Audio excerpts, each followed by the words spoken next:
Google ads எந்த அளவுக்கு இம்பார்ட்டண்ட்டோ அதே மாதிரி ஃபேஸ்புக் ஆட்ஸும் இம்பார்ட்டன்ட் தான். ஏன்னா நம்மளால் வந்து ஒரு ஆடியன்ஸை லாங்குவேஜை பேஸ் பண்ணி டார்கெட் பண்ண முடியும், ஏஜ் பேஸ் பண்ணி டார்கெட் பண்ண முடியும்.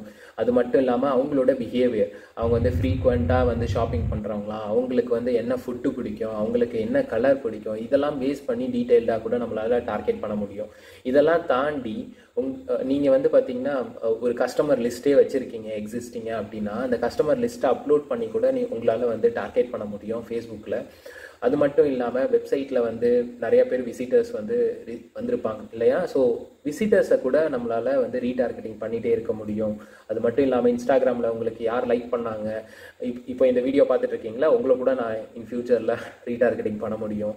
ஃபேஸ்புக்லேயும் அதே மாதிரி தான், யார் யாரெல்லாம் எங்கேஜ் ஆகிருக்காங்க, யார் யார் லைக் பண்ணியிருக்காங்க. ஸோ இந்த மாதிரி நிறைய ஃபேக்டர்ஸ் வந்து ஃபேஸ்புக்கில் இருக்குது. அதுக்காக கூகுள் ஆட்ஸ் வந்து ரொம்ப கம்மின்லாம் கிடையாது. ஸோ கூகுள் ஆட்ஸ்லேயே வந்து ஈக்குவலான இம்பார்ட்டன்ஸ் இருக்குது, ஈக்குவலான ஃபீச்சர்ஸ் இருக்குது. பட் ஃபேஸ்புக் வந்து அஃபோர்டபுள் ப்ரைஸில் இவ்வளோ விஷயங்களும் வந்து நம்மளால் செய்ய முடியும்.